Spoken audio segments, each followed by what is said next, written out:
Hello friends, स्वागत है आप सबका आपके अपने क्रिएट स्टडी चैनल में। तो आज जैसा कि देख रहे हैं तो हमारा आज का टॉपिक क्या है, एक समान वैद्युत क्षेत्र में द्विध्रुव को घुमाने पर किया गया कार्य। इसका मतलब अगर कोई, अभी आपने कल देखा था कि अगर कोई एक समान वैद्युत क्षेत्र है, मान लीजिए एक समान वैद्युत क्षेत्र ई है, इसमें अगर कोई द्विध्रुव रखा गया है, मान लीजिए माइनस क्यू हुआ आवेश और ये प्लस क्यू आवेश हुआ और इसके बीच की दूरी कितना है, 2 है। तो अगर ये द्विध्रुव है तो कल वाले वीडियो में हमने देखा था कि इस पर एक बलाघूर्ण लगता है और ये क्या काम करता है, एक बल इधर लगेगा एक बल इधर लगेगा, तो ये क्या होगा, ऐसे घूम जाएगा। जब इस पर एक बल इधर लगेगा और एक बल इधर लगेगा, ऐसे ऐसे, तो क्या होगा, ये ऐसे घूमेगा कि नहीं घूमेगा, तो ये घूम जाएगा। तो जब ये एक समान विद्युत क्षेत्र में घूम रहा है तो हमको कितना कार्य करना पड़ रहा है, उस कार्य की हम गणना करेंगे। ठीक है, तो आइए चलते देखते हैं। मान लीजिए कि ये अभी थीटा कोण पे ऐसे रखा गया है, हमारा जो द्विध्रुव है वो थीटा कोण पे रखा गया है। तो क्लास 11 में आप सब पढ़े हैं कि जब किसी एक पिंड पर विपरीत दिशा में और बराबर बल लगता है तो क्या होता है, एक बलाघूर्ण उत्पन्न होता है और वो बलाघूर्ण क्या करता है कि उस पिंड को उसके अक्ष के परितः घुमाता है ना। वो बलाघूर्ण क्या करता है, उस पिंड को उसके अक्ष के परितः घुमाता है। तो जब अक्ष के परितः घुमाता है तो हमको एक कार्य करना पड़ता है और वह कार्य कितने के बराबर होता है, टाउ इंटू डी थीटा के बराबर। यही तो होता है कार्य। आप ऐसे समझिए, कार्य बराबर क्या होता है, बल गुणे विस्थापन।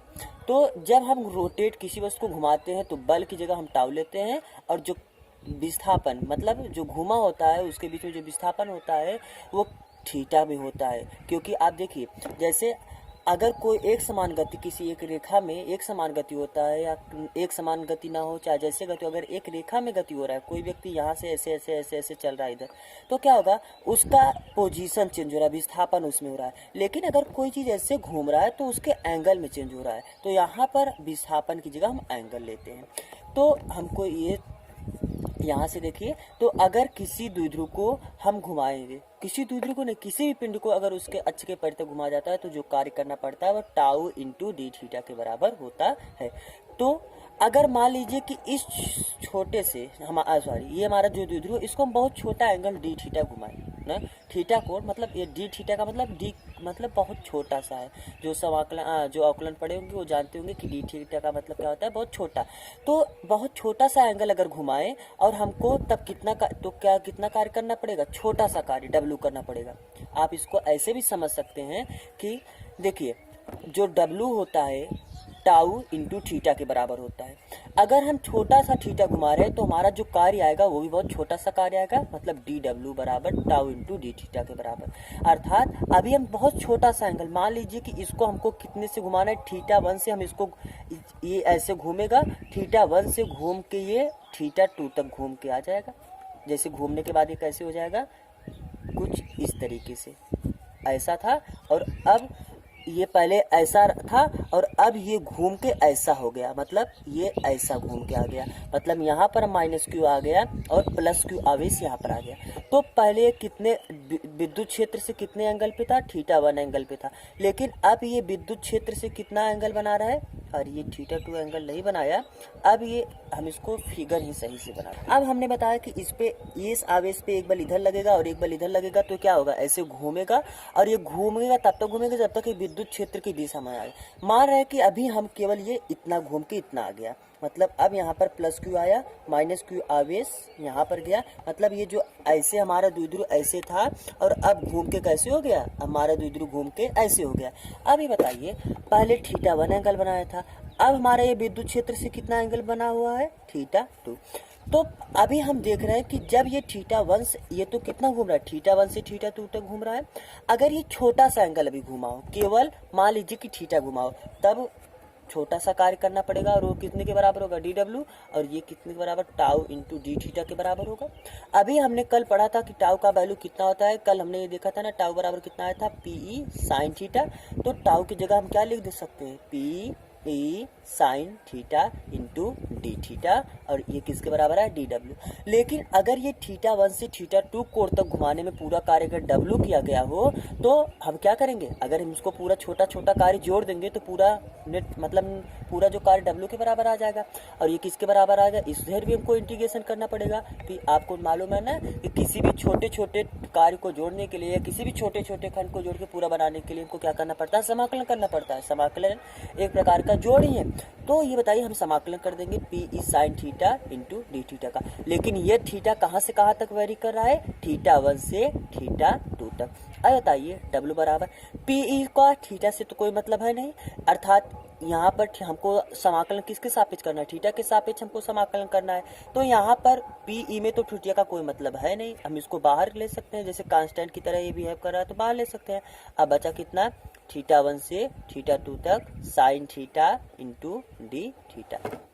अब आप ये बताइए W बराबर पी ई, साइन थीटा का जो इंटीग्रेशन होता है, साइन थीटा का जो इंटीग्रेशन कितना होता है, minus cos theta, minus cos theta. और ये कहाँ से कहाँ तक हो रहा है, वेरी कर रहा है थीटा 1 से थीटा 2 तक, थीटा 1 से थीटा 2 तक ना। अब बताइए W बराबर पी ई, ये किसके बराबर आया, अगर हम एक बार थीटा की जगह, क्योंकि upper limit minus lower limit होता है, तो अपर लिमिट पहले थीटा की जगह एक बार थीटा 2 रखेंगे, तो माइनस तो है ही, कास थीटा की जगह हम क्या रखेंगे, थीटा 2।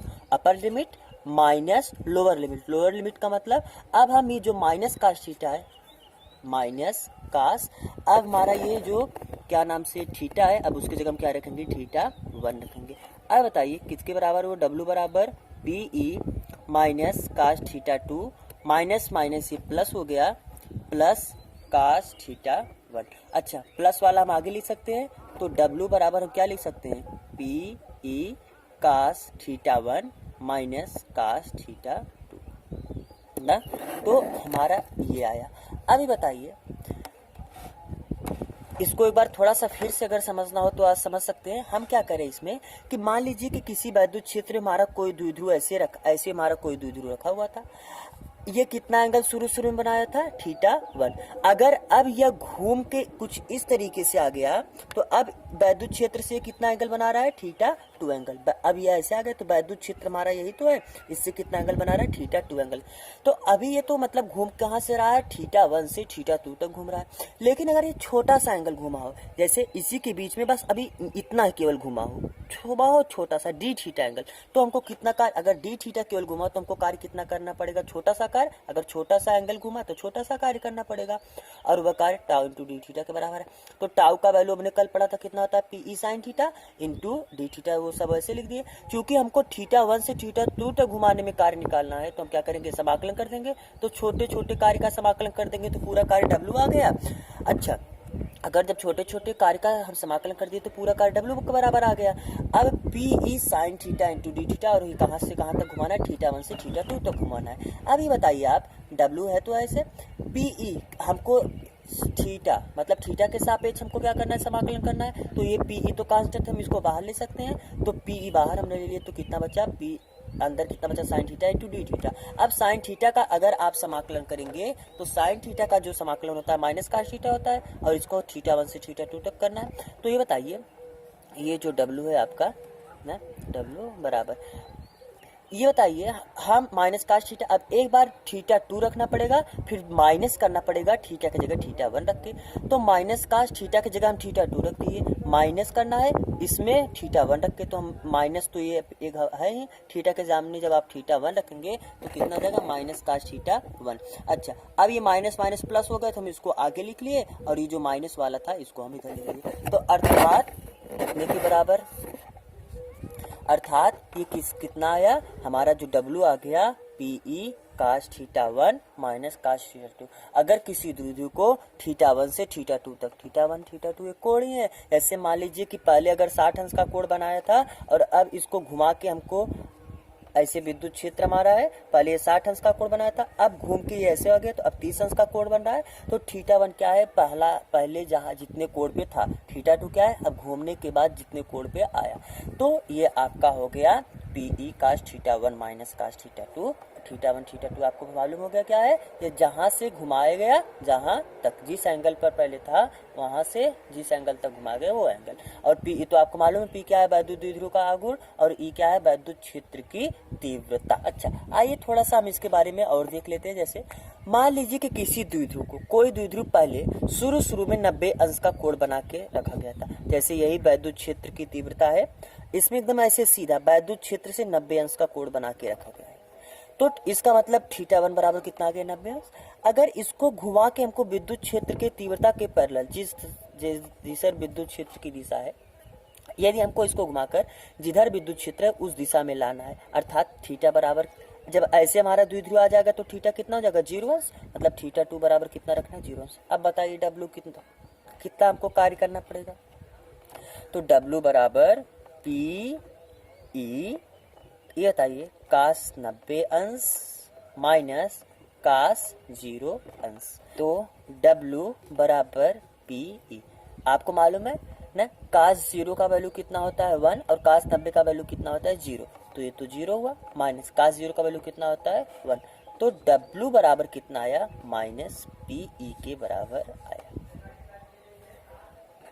आइए इस पे हम एक क्वेश्चन लेते हैं ना। तो हमारा क्वेश्चन कुछ इस तरह से है कि मान लीजिए कि कोई एक द्विध्रुव है जिसमें जो आवेश है वह -2 कूलाम का, -2 और +2 कूलाम का एक द्विध्रुव है, ठीक है। इसके बीच की दूरी दे दिया है कि मान लीजिए इसके बीच की दूरी कितना है, 2 मीटर है, ठीक है। इसके बीच की दूरी मान लीजिए 2 मीटर है। अच्छा, और ये एक ऐसे विद्युत क्षेत्र में रखा गया है जहां पर विद्युत क्षेत्र की तीव्रता अर्थात जो E है वो कितने के बराबर है, वो मान लीजिए कि 25 न्यूटन प्रति कूलाम के बराबर। यदि ये द्विध्रुव शुरू में सबसे पहले 30 डिग्री के एंगल पर रखा गया था, और इसको अब हम घुमा के 60 डिग्री के एंगल तक कर दे रहे हैं, मतलब शुरू में यह विद्युत क्षेत्र से 30 डिग्री का एंगल बना रहा था, और इसको घुमा के इतना घुमाए कि ये विद्युत क्षेत्र से 60 डिग्री का एंगल बनाने लगा। अब बताइए कितना कार्य करना पड़ेगा। अच्छा, पहले इसका मतलब समझ लीजिए। जैसे मान लीजिए कि यही आपका विद्युत क्षेत्र है, ठीक है, ये एक समान कोई विद्युत क्षेत्र E है। इसमें जब हमारा द्विध्रुव पहले ऐसे रखा गया था, इसे कितना एंगल बना रहा था, 30 एंगल।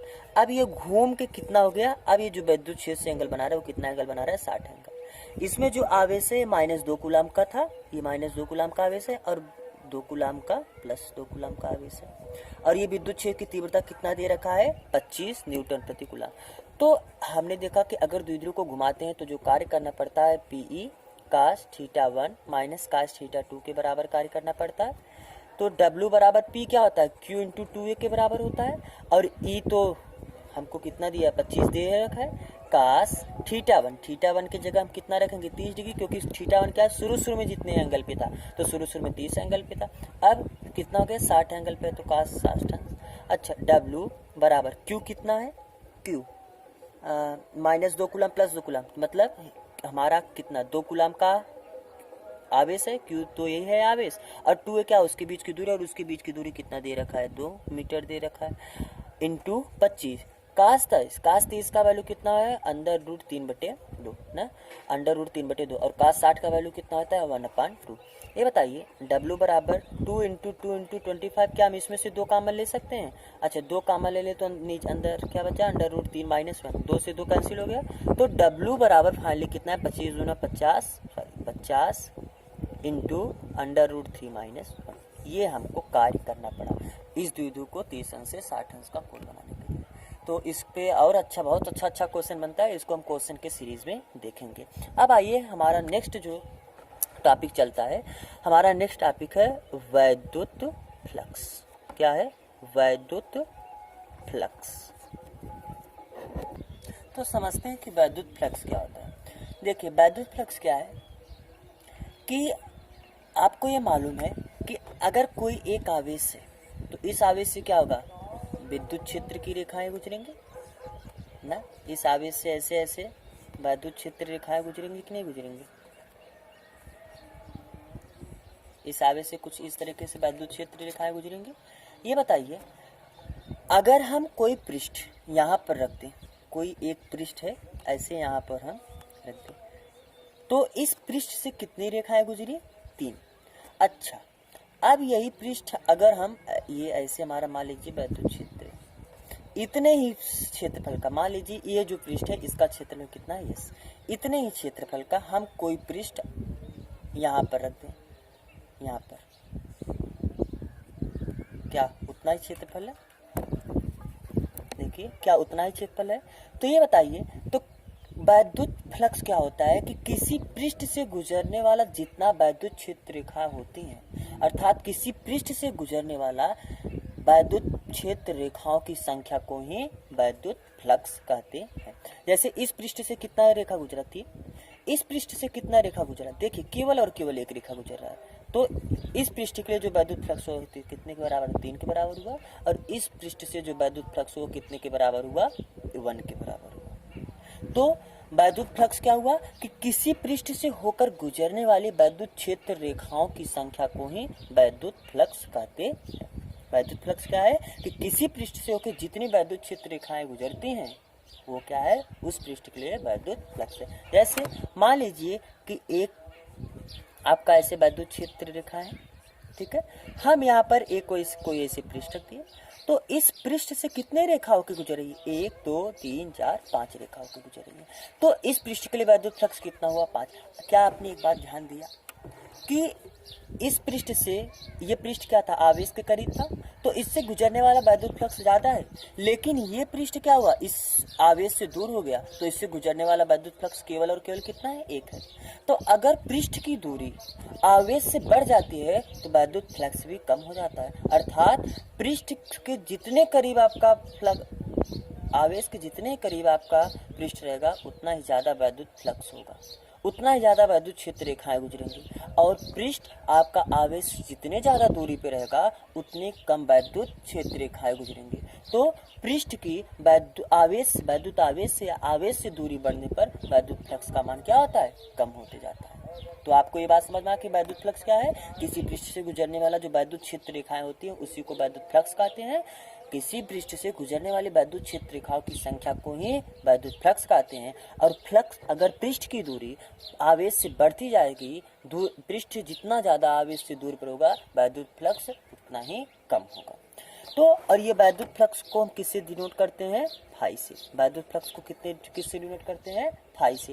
ये किसके बराबर होता है, ई एस कॉस थीटा। अब ये क्या हुआ, ई एस कॉस थीटा क्या है, हम पहले आपको समझा दें वेक्टर यस क्या होता है। यस क्या है, ये क्षेत्रफल ही है, लेकिन ये बताइए, क्षेत्रफल तो अदिश राशि होती है, क्षेत्रफल की क्या दिशा होती है, लेकिन हमने जो यहाँ पर बताया ये क्षेत्रफल नहीं है, ये क्या है, ये क्षेत्रफल सदिश है, ये क्षेत्रफल सदिश है।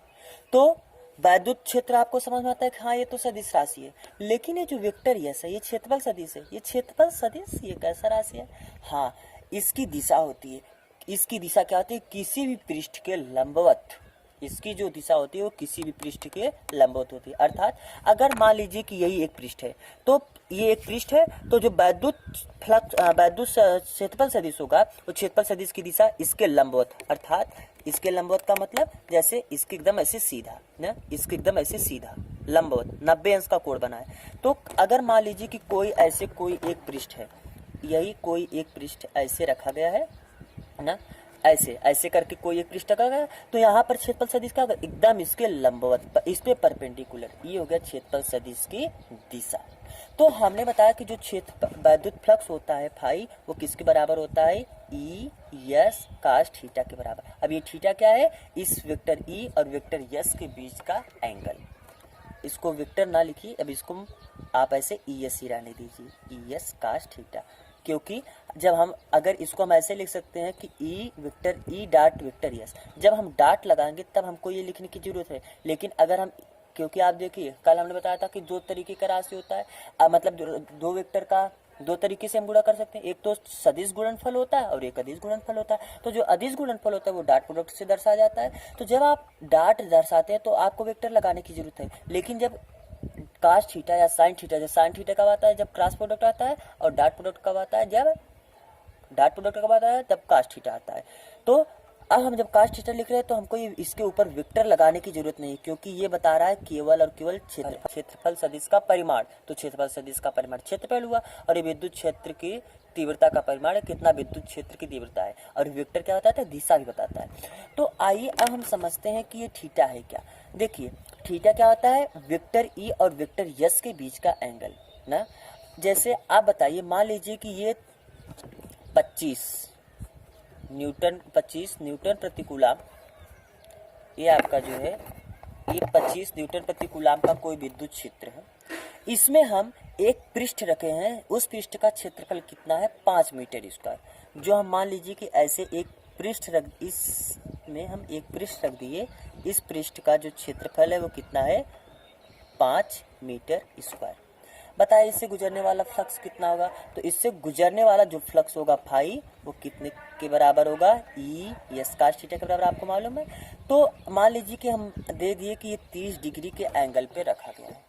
हमारा जो पृष्ठ है वो कितने डिग्री के एंगल पे रखा गया है, 30 डिग्री के एंगल पे। तो फाई का वैल्यू कितना आया, ई यस कास्ट थीटा होता है, तो ई का वैल्यू कितना है 25, और यस का वैल्यू कितना है 5 है। और थीटा आप कहेंगे थीटा तो 30 दिया, मतलब काश 30 ले, नहीं, ये थीटा क्षेत्र मतलब पृष्ठ और वैद्युत क्षेत्र के बीच का एंगल नहीं होता। ये तो आपका वैद्युत क्षेत्र है और ये आपका क्या है, ये आपका तो पृष्ठ है। ऐसे ये एंगल किसके बीच का दिया है, वैद्युत क्षेत्र और पृष्ठ के बीच का एंगल दिया है। जबकि आपका ये जो थीटा होता है ये किसके बीच का एंगल होता है, क्षेत्रफल सदिश के बीच का एंगल है। तो आइए हम समझते हैं कि क्षेत्रफल सदिश क्या होता है और क्षेत्रफल सदिश के बीच का एंगल का मतलब क्या है। 2-3 उदाहरण लेके हम देखेंगे। जैसे मान लीजिए कि एक आपका ये हुआ, ये आपका ई है, मतलब विद्युत क्षेत्र के, इसमें हमने एक ऐसे कोई सीधा एकदम एक सीधा कोई एक किसी क्षेत्रफल का एक हमने पृष्ठ रख दिया। अब बताइए इस पृष्ठ और इस क्षेत्र विद्युत क्षेत्र के बीच में कितना एंगल बन रहा है, सीधा दिख रहा है आपको 90 डिग्री बन रहा है। लेकिन क्षेत्रफल सदिश और इस विद्युत क्षेत्र के बीच में कितना एंगल बना, क्षेत्रफल सदिश का होता है हमेशा पृष्ठ के लंबवत। अगर पृष्ठ ऐसे सीधा रखा गया, पृष्ठ ऐसे सीधा रखा गया तो इसका क्षेत्रफल सदिश ऐसे होगा, मतलब जो इसका क्षेत्रफल सदिश आया, क्योंकि क्षेत्रफल सदिश क्या होता है, हमेशा पृष्ठ के लंबवत होता है, तो क्षेत्रफल सदिश की दिशा इधर आई, तो क्षेत्रफल सदिश की दिशा भी इधर है और विद्युत क्षेत्र की दिशा इधर है, तो दोनों के बीच में कितना एंगल बना, 0 है। तो थीटा बराबर क्या है, 0। लेकिन क्या पृष्ठ और विद्युत क्षेत्र के बीच का एंगल 0 है, नहीं, पृष्ठ और विद्युत क्षेत्र के बीच का एंगल कितना था, 90 अंश। लेकिन क्षेत्रफल सदिश और विद्युत क्षेत्र के बीच का एंगल कितना आया, 0। अच्छा, एक उदाहरण और देखिए। मान लीजिए कि क्या आपका क्या से एक ऐसे क्षेत्रफल है, एक विद्युत क्षेत्र ऐसे है, आपका जो विद्युत क्षेत्र है एक ऐसे विद्युत क्षेत्र आपका है, इसमें हमने एक पृष्ठ रख दिया, इस तरीके का कोई हमने पृष्ठ रख दिया, ठीक है। पृष्ठ को हमने 30 डिग्री के एंगल पर रख दिया।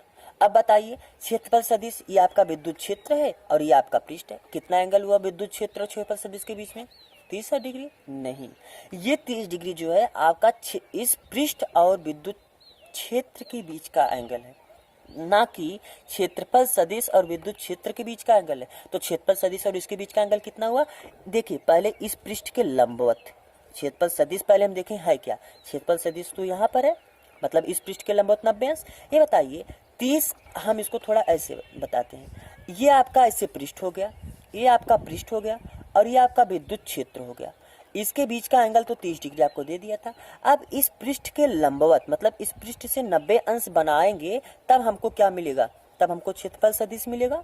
अब क्षेत्रफल सदिश और विद्युत क्षेत्र के बीच का एंगल ये पूरा हुआ, अर्थात ये 90 और ये 30, 90 30 120, तो यहाँ पर जो थीटा का वैल्यू है कितना है, 120।